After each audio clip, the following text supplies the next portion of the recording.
Good morning, welcome back to my channel. সকালবেলা উঠেই গাছে এত ফুল দেখলে মনটা ভালো হয়ে যায়। তারপরে কাচতে বসিয়ে দিয়েছিলাম, সেই কাঁচাগুলোকে এখন একটা ড্রাই করে মিলে দেবো, কারণ গাছগুলো বড় হয়ে গেছে, তাই ওপাশের দড়িগুলো কেটে দিয়েছে। এখানটা মাত্র 3টে দড়ি, এতগুলো জামা কাপড় একবারে দিলে পরে জায়গা হবে না, তাই অল্প করে শুকিয়ে দিলে তাড়াতাড়ি হয়ে যাবে, আবার আরেক লট দেওয়া যাবে।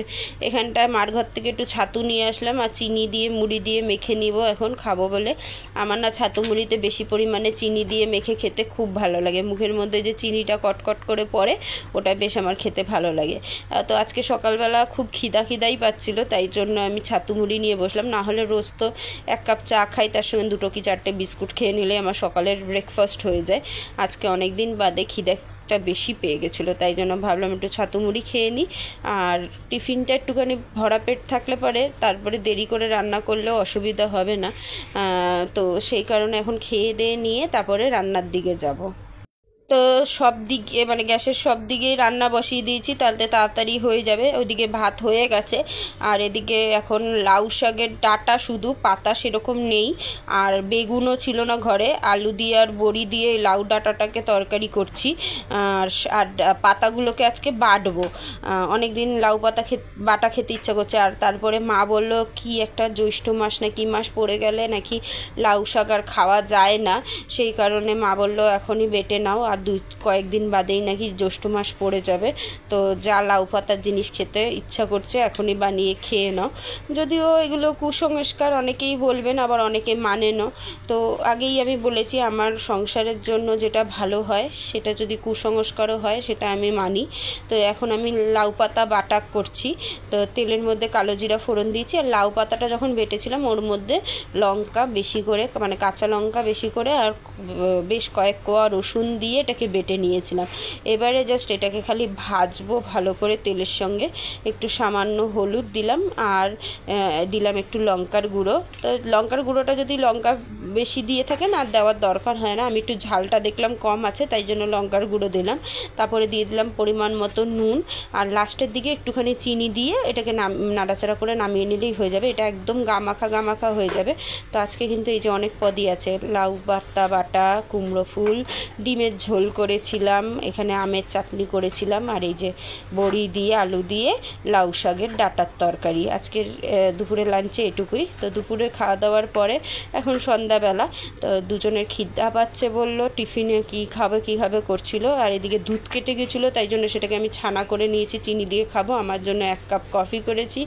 আর দুজনের অবস্থা খালি দেখুন, কি কান্না না কাঁদছে। বাচ্চা দুটোকে সন্ধ্যাবেলা এরকমভাবে কাঁদাবো আমি ভাবিনি।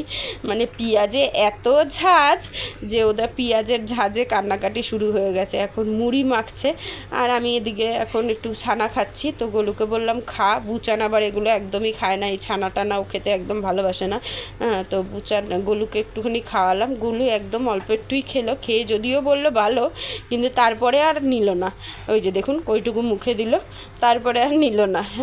তো আমি খেলাম এটা পুরোটা, আর বললাম আর খাবে না। তো এখন মুড়ি মাখা খাবো সবাই মিলে, আর আমি একটু চা খাবো কারণ মাথাটা ধরেছে। আর আমার মেয়ে না মুড়ি খুব সুন্দর মাখে, মানে তেল দিয়ে বেশ চানাচুর পেঁয়াজ বেশি করে দিয়ে মাখে। আর আবার চা দেখতেই পাচ্ছেন।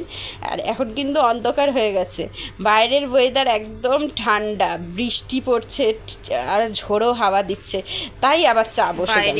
বলতে পারেন আমরা কিন্তু সবাই একটু চা লাভার, ঘরের সবাই বেশ চা খেতে ভালোবাসি। যখন তখন যে কোনো মুহূর্তে আমাদের গল্প জুড়লে পরেও তার মধ্যে চা বসে যায়। এই দুটো গামলার বাসন মাজলাম, আর এটা দেখে কেউ কিছু কমেন্টে করবেন না, এটা আমার শাশুড়ি মা পুড়িয়ে দিয়েছে।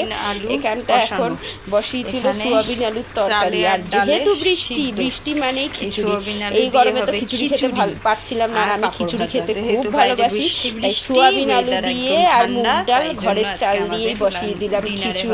যেহেতু ওয়েদারটা ঝড়ের হাওয়ায় ঠান্ডা হয়ে গেছে, এই যে সোয়াবিন হয়ে গেছে, এখন খিচুড়ির চাল ডালও ফুটে গেছে।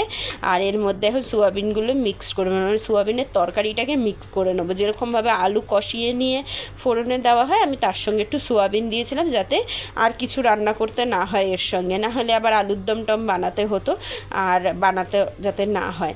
আর এই পলাটা আমি তো অক্ষয় তৃতীয়ার দিন কিনেছিলাম, আপনাদের দেখিয়েছিলাম, আজকে একটু পরলাম হাতে, আবার খুলে রেখে দেবো, কারণ না মনে হচ্ছে যেন ওই রূপোগুলো পড়ে পড়ে যাচ্ছে। তো একটু ফোড়ন দিয়ে নিলাম, সঙ্গে পাঁপড় ভেজে নিলাম, রাত্রিরের ডিনার আমাদের রেডি।